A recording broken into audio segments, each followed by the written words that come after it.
Waalaikumsalam warahmatullahi wabarakatuh. Baik, jamaah rahimanallah. Nah, ini dia salah satu salah satu pertanyaan yang harus sering kita tanyakan gitu ya. Ya memang idealnya kalau yang sudah tadi jelita sama lolita jangan sampai terlambat ya. Ini harus salah satu yang menjadi introspeksi kita gitu ya. Kalau kemudian juga sering dipertanyakan pada yang usia-usia di bawahnya itu jauh lebih baik gitu ya. Who am I? Sebenarnya siapa sih saya ini? Aku ini siapa? Tugasku ini apa gitu loh. Tiap hari kerja berangkat gelap, pulang juga gelap, itu yang saya perjuangkan apa sih gitu kan? Kemana akhir dari semua ini gitu loh.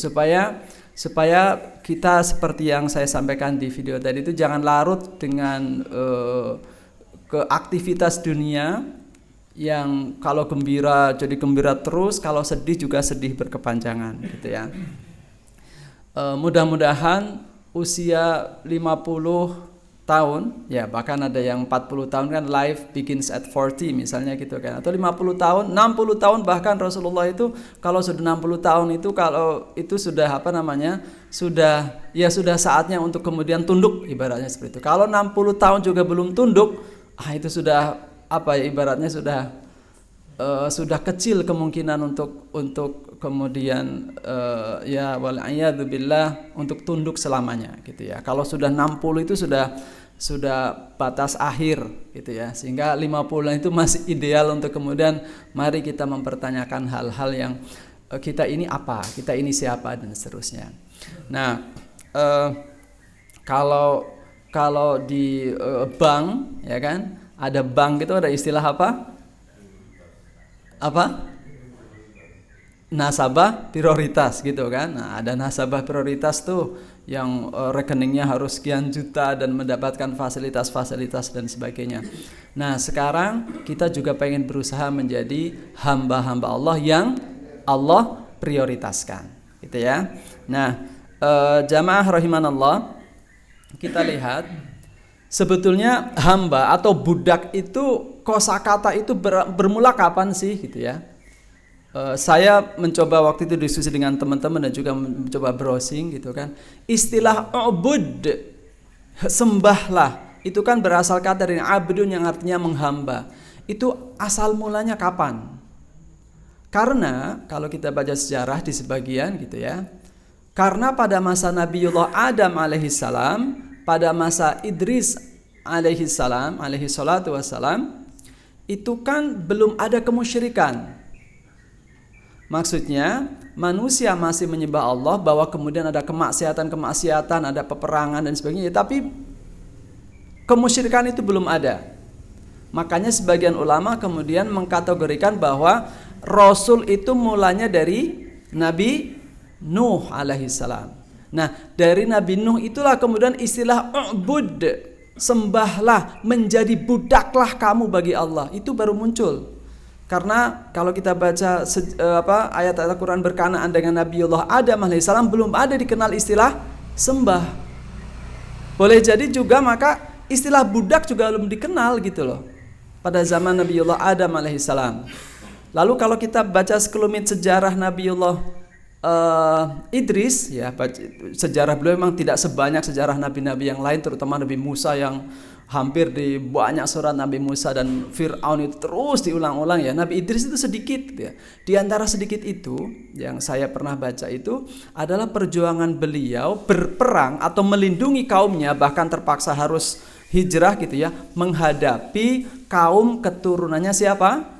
Keturunannya Qabil, anak Nabiullah Adam alaihi salatu wassalam. Jadi anak keturunan Qabil ini menjadi dalam tanda kutip orang-orang jahat yang sering mengganggu orang-orang atau komunitas lain, salah satunya komunitas dari Nabiullah Idris alaihi salam. Beliau seorang nabi yang juga ikut kemudian membela kaumnya, terkenal sebagai selain cerdas, selain termasuk orang yang cerdas dengan belajar pena dan seterusnya, beliau juga orang yang perkasa yang melindungi kaumnya dari kejahatan keturunan Qabil. Nah, kemungkinan besar masa-masa itulah ya, kemungkinan besar masa-masa itulah terjadinya perbudakan. Artinya karena terjadi perang, kemudian pihak yang kalah harus tunduk, manut ya. Jadi kayak semacam sudah nggak punya kebebasan apapun, betul-betul menjadi budak. Mungkin kalau zaman penjajahan dulu jadi rodi gitu ya, jadi romusha kalau di zaman Jepang, tapi ini lebih dari itu. Yang kemudian menjadi mendarah daging, istilah satu entitas yang tidak punya daya dan upaya. Nah, kemungkinan itu maka kosakata sembahlah, menjadi budaklah bagi Allah itu kemudian muncul di perintahnya Nabiullah Nuh alaihi salatu wassalam, gitu ya. Nah, kalau kita baca sejarahnya, kalau kita mau cocok-cocokkan di salah satu sumber itu tahun 3500 sebelum Masehi, ketika bangsa Mesopotamia, yaitu bangsa di Irak itu mengenal pertanian, teknologi pertanian. Maka kemudian mereka perlu tenaga untuk mengelola pertanian sedemikian rupa, maka kemudian menggunakan budak-budak. Nah, itu ketika cocok-cocokan antara masa Nabiullah Adam alaihissalam, kemudian Nabi Idris, lalu Nabi Nuh, kemungkinan ada di wilayah situ. Apalagi Nabiullah Nuh alaihissalam juga dalam satu catatan sejarahnya itu juga tinggalnya di sekitar Irak gitu ya, Mesopotamia. Jadi boleh jadi, karena betul kan di zaman Nabiullah Adam kan belum ada istilah hamba gitu ya, sehingga kalau sembahlah Allah, jadi budaklah Allah, itu jadi kayak semacam apa sih budak gitu, karena belum ada kosakata itu gitu kira-kira ya. Nah, itu sekelumit sejarah tentang awal mula perbudakan. Nah, kalau kita kemudian baca Oxford Dictionary, a person who is owned by another person and is forced to work for and obey them. Jadi ada tiga tanda kunci nih. Yang pertama, dimiliki. Jadi dia tidak memiliki diri sendiri. Seorang hamba, budak itu tidak memiliki diri sendiri. Kemudian tidak volunteer. Jadi ada pihak luar yang kemudian memaksanya untuk melakukan sesuatu, dan karena dipaksa, tidak ada pilihan lain, kita harus patuh. Nah, itu tiga tanda kunci tuh. Pertama, tidak punya kepemilikan. Kedua, dipaksa oleh pihak lain. Dan yang ketiga, mau tidak mau harus patuh. Itulah budak.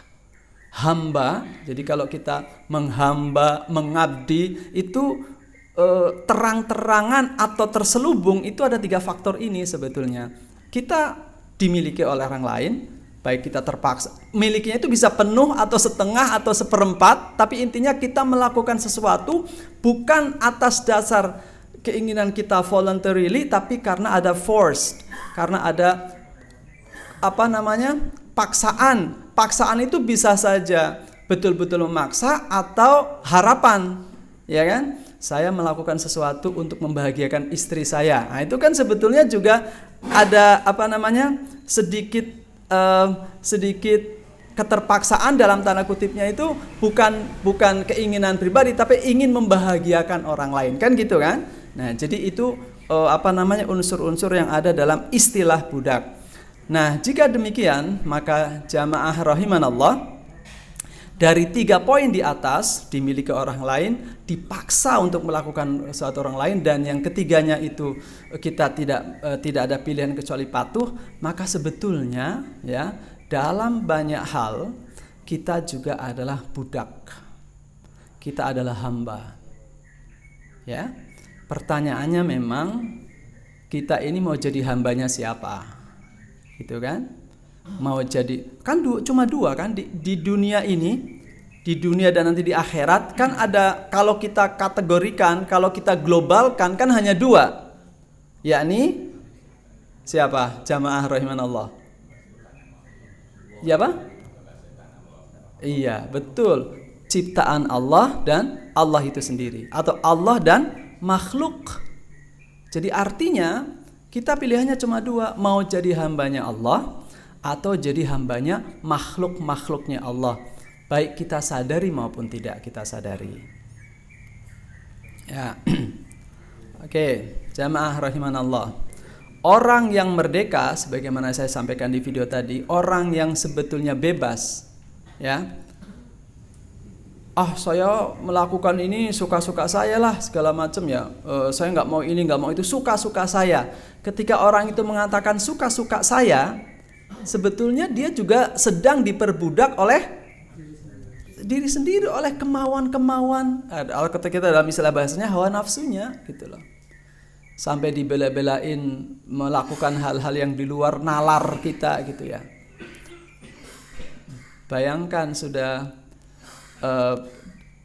usia ya misalnya nih contoh ya, misalnya para pejabat yang sudah usia sedemikian ya, usia tapi masih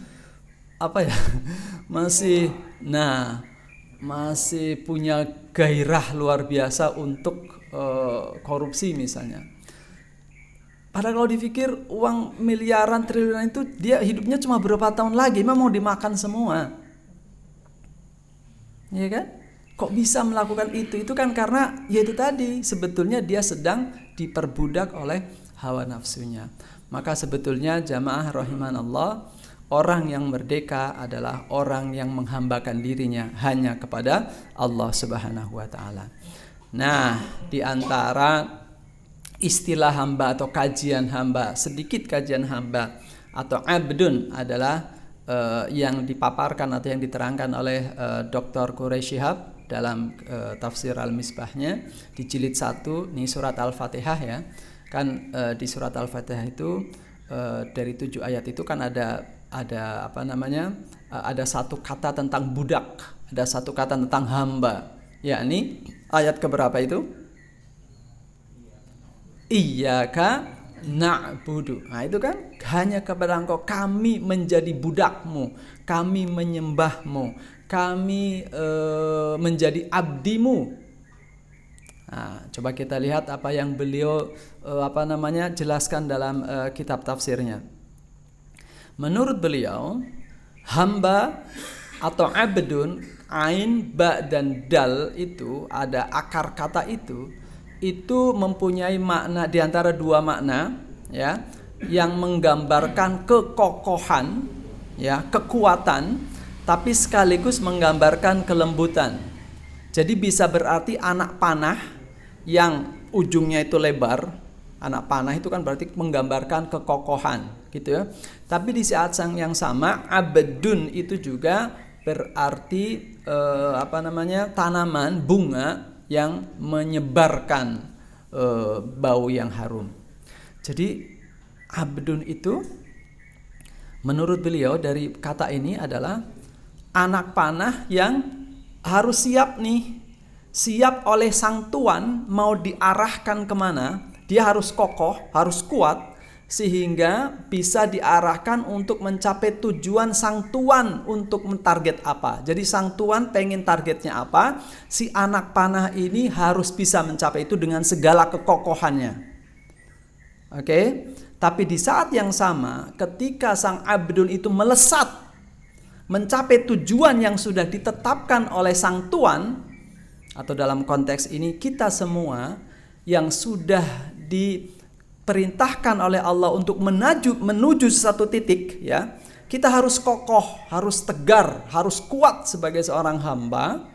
Oke, untuk mencapai tujuan itu jangan lembek, jangan sampai kemudian melempem di tengah jalan, masuk angin di tengah jalan sebelum sampai ke target, kira-kira seperti itu. Tapi di saat yang sama, meskipun keras dan kokoh, dalam perjalanan mencapai target itu harus menyebarkan bau yang wangi di sekitarnya. Artinya apa? Artinya dia harus memberikan kebaikan, manfaat, bau harum kepada sekitarnya. Itulah makna yang menurut saya itu komprehensif ya. Menurut saya itu lengkap dan sangat sempurna dari istilah abdun itu. Padahal kalau kita sekilas budak gitu kan, tapi ketika kemudian kita lihat manarnya, wah luar biasa. Itu kalau budak itu kita terapkan pada aslinya, yakni budaknya Allah Subhanahu wa taala. Nah, beliau juga menyitir pendapat Syekh Muhammad Abduh ya, yang juga menafsirkan ayat ini. Jadi beliau kutip ulang dalam kitab Al-Misbah tadi. Nah, kenapa kita tunduk kepada Allah? Itu bukan sekedar tunduk takut yang biasa, kayak misalnya orang lemah kepada orang yang kuat, jongos, pesuruh kepada majikan, orang miskin yang lagi berharap kepada orang yang kaya, atau bawahan kepada atasan takut dipecat dan seterusnya. Bukan sekedar itu, tapi karena adanya rasa kagum akan keagungan siapa. Jadi bukan takut untuk dilakukan sesuatu yang negatif, tapi justru karena saya merasa kecil, merasa nggak punya apa-apa di hadapan orang yang saya hambai ini gitu. Muncul dari situ gitu. Jadi Allah Subhanahu wa taala itu zat yang suprarasional kalau sebagian mendapat. Kan ada rasional, ya, ada rasional, kemudian ada irrasional yang tidak masuk akal. Lalu ada suprarasional. Suprarasional itu adalah sesuatu yang mungkin sekarang kita belum mencapainya. Tapi kita harus yakin bahwa itu masuk akal karena nanti suatu saat akan sampai kepada rasional. Jadi seiring dengan zaman, sesuatu yang tadinya suprarasional lalu akan turun satu demi satu menjadi rasional. Jamaah rahimanallah, salah satunya nih, saya lupa dalam surat apa gitu ya. Orang yang tidak taat kepada Allah, orang yang ingkar kepada Allah, itu hidupnya itu akan sesak. Hidupnya akan sesak. Seperti sesaknya orang yang naik ke langit. Coba bayangkan kalau kita jadi sahabat waktu itu, ya.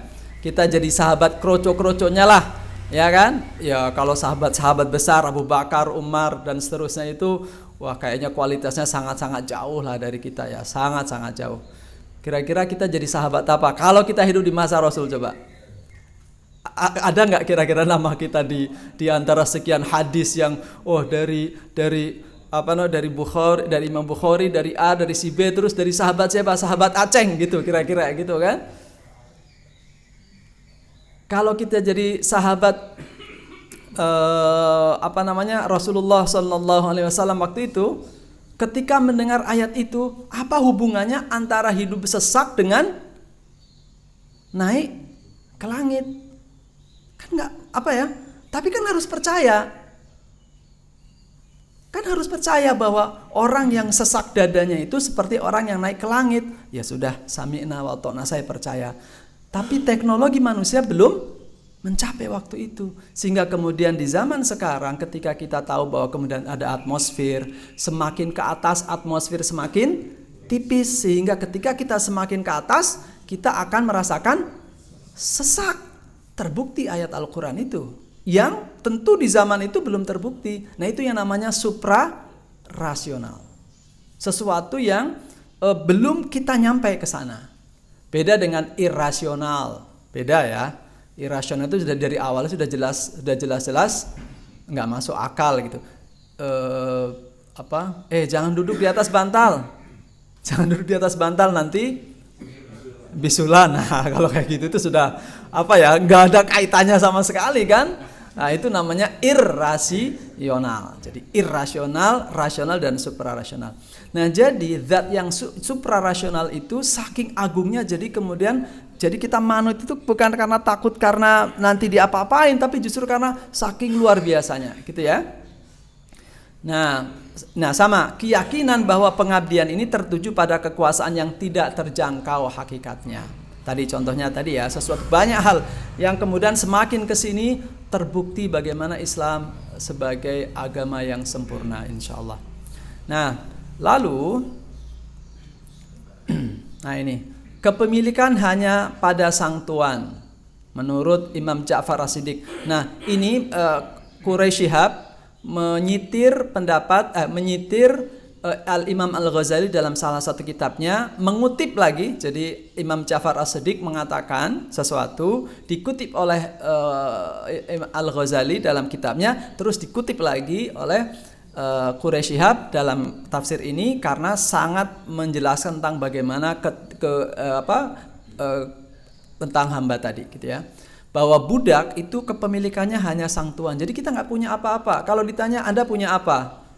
Ya jangankan mobil yang saya punya, rumah yang saya punya, itu kan punya di atas kertas ya kan? Punya cuma di atas kertas. Nanti kalau sudah mati emang jadi milik saya kan gitu. Oh tapi bisa juga sih. Bisa nggak rumah saya, mobil saya, amin saya pengen punya mobil, mobil saya, rumah saya. Itu bisa jadi milik saya, bisa saya bawa ke kuburan, bisa nggak? Bisa ya.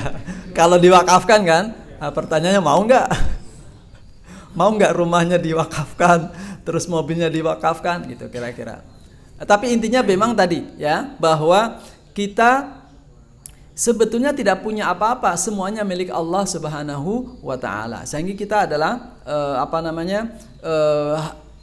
satu entitas yang nggak punya apa-apa. Nah, maka kemudian karena kita tidak punya apa-apa dan tidak berdaya apa-apa, maka fokusnya adalah untuk mentaati perintah Allah. Jadi bagaimana yang kita lakukan itu supaya Allah meridhoi. Jadi bukan saya, mohon maaf nih Pak Jalu, Pak Haji Musli dan teman-teman yang kemarin di Masjid Raya, saya ulang poin ini gitu ya.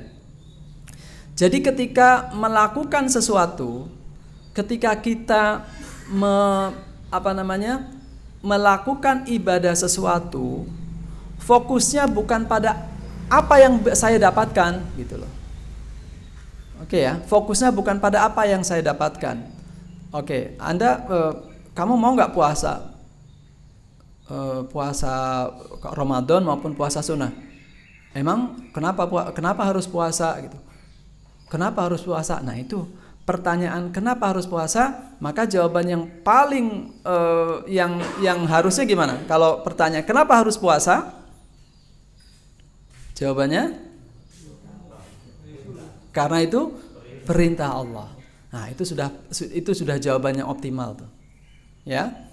Nah, karena kita yakin itu perintah Allah, maka kita laksanakan. Terus, karena kita yakin Allah itu maha baik, maka pasti yang diperintahkan adalah sesuatu yang baik. Nah, sesuatu yang baik itu mari kita perinci. Kenapa Allah memerintahkan puasa? Karena A, B, C, jadi sehat, detoksifikasi dan seterusnya. Tapi jangan jadikan hikmah-hikmah ini sebagai motivasi utama, itu sebagai motivasi tambahan saja. Karena nanti seperti pengalaman saya, ketika ada pertanyaan siswa, Pak kenapa sih kita nggak boleh makan babi? Ya, lalu saya mencoba setelah browsing sekian fakta tentang daging babi dan sebagainya, saya jelaskan. Oh, karena daging babi itu satu, dua, terus saya rinci gitu kan. Nah, Pak, dari sekian fakta itu 1, 2, 3 di antaranya yang sudah saya baca itu sudah bisa dieliminasi dengan teknologi yang ada. Memang ada 4, 5, 6 yang belum sih. Tapi kalau seandainya nih nanti teknologi ke depan bisa mengeliminasi seluruh keburukan dari daging babi yang 4, 5, 6 itu, apakah lantas babi itu menjadi sesuatu yang halal? Kan? Enggak juga kan? Jadi akhirnya sekian alasan yang kita uraikan akhirnya mentok-mentok juga kan? Mentoknya kepada apa yang alasan pertama? Ya sudah, manut saja kepada Allah. Itulah maksudnya kita ketika menjalankan sesuatu fokusnya pada mentaati perintah Allah. Jangan apa yang bisa saya dapatkan. Karena Allah sebagaimana tadi sang tuan ya, sang tuan itu akan menilai kita itu pada dua hal kan. Kita termasuk hamba budak yang seperti apa? Ya kan? Budak seperti apa kita ini? Ada sang tuan bawa budaknya.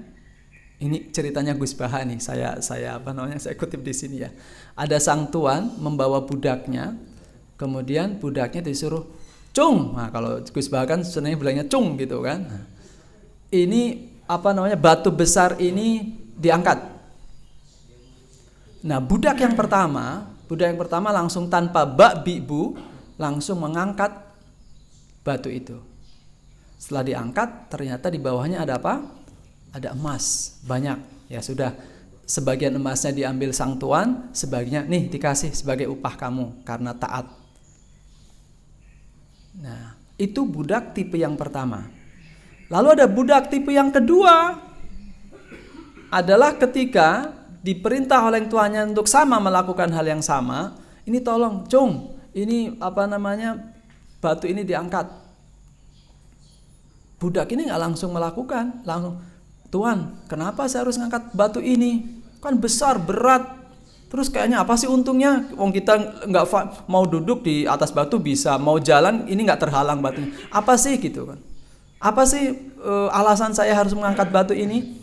Nah, maka kemudian sang tuan, kamu tahu nggak di bawah batu itu ada emas?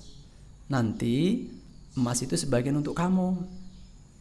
Nah, sang budak ini kemudian, oh mau, oke kalau gitu mau. Nah, beda kan?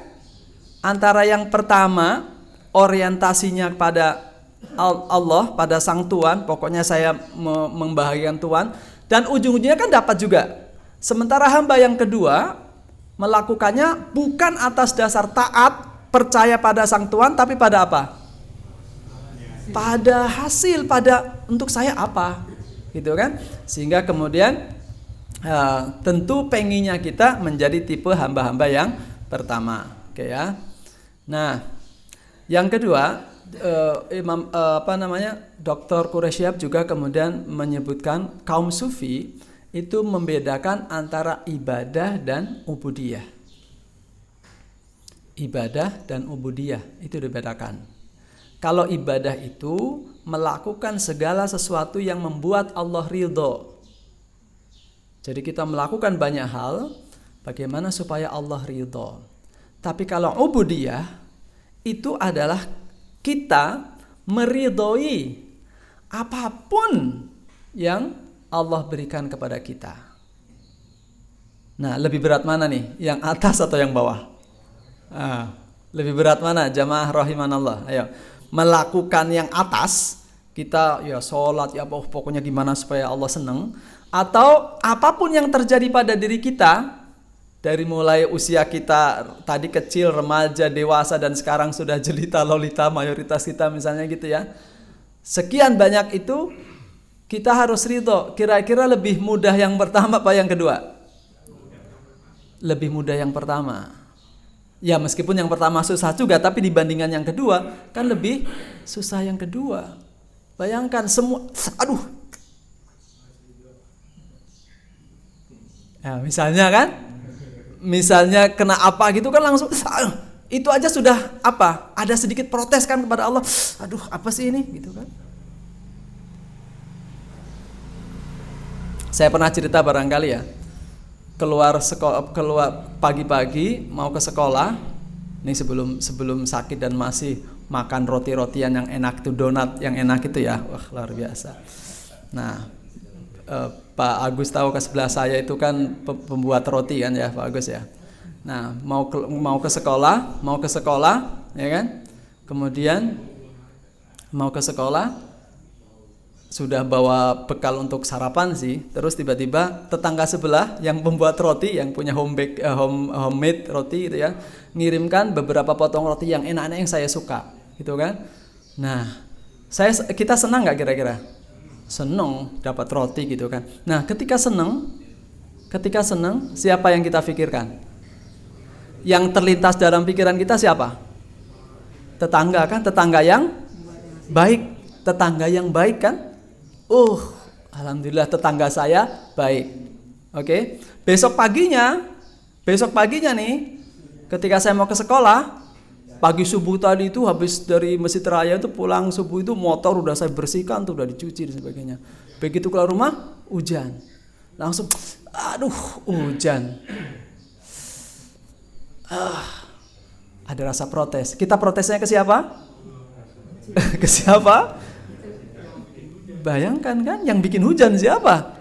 Bayangkan, jadi Allah jadi kena getahnya doang. Kena keluh kesah doang. Giliran dapat yang baik kita ingatnya siapa? Tetangga. Di giliran dapat yang buruk kita ingatnya Allah. Astagfirullah, iya saya beristighfar terus setiap hari. Makanya memang kita harus selalu husnuzon kepada Allah. Husnuzon kepada Allah. Kita mau meneladani malaikat yang mana nih dalam tafsir Al-Qurtubi? Ya, dalam surat Al-Baqarah kan ada ayat tentang bagaimana Allah memproklamirkan, mengumumkan kepada para malaikat bahwa Allah akan menciptakan manusia atau satu sosok yang menjadi khalifah di muka bumi. Di situ malaikat terbelah menjadi dua. Yang diceritakan dalam Al-Quran itu adalah malaikat yang apa? Apa reaksi malaikat? Protes. Atau bahasa sopannya mengkonfirmasi gitu ya. Mengkonfirmasi, benar nih Tuhan, benar nih Allah mau menciptakan makhluk khalifah di muka bumi, nanti kayak yang sudah-sudah bikin rusak aja, saling membunuh antara mereka gitu. Ternyata menurut Al-Qurtubi yang protes itu malah malaikat awam, bukan malaikat papan atas. Siapa malaikat papan atas? Jibril, Mikail, pokoknya yang disebutkan itu yang kita hafal waktu kelas SD gitu. Harus hafal kan 10 kan? Nah sekarang masih hafal nggak 10-10-nya? Masih hafal ya? Apalagi yang sekarang lagi nunggu-nunggu kita nih, ya kan? Siapa yang paling nunggu kita? Ayo. Siapa? Saya nggak mau. Saya nggak mau. Yang nunggu pengennya Ridwan. Ngapain Israel? Ya kan? Enggak. Langsung Ridwan biar bahagia. Jadi ininya kelewat kan? Ya enggak? Kalau yang diingat Israel takut kan? Takut nggak? Tapi nikmat. Luar biasa tuh ada yang menunjukkan. Ya, oke. Tapi maksud saya itu malaikat papan atas yang tidak masuk ikut-ikutan tuh protes. Itu kata Gus Bah lagi di dalam Imam Qurtubi itu. Karena apa? Ya dua kualitas. Sama dengan kita itu. Ketika terjadi sesuatu, kita akan protes dulu. Aduh, kenapa sih saya sakit ini gitu kan. Nah, ternyata setelah kemudian Allah wa'allama Adam al-asma'a kullaha dan seterusnya, baru kemudian para malaikat itu baru kemudian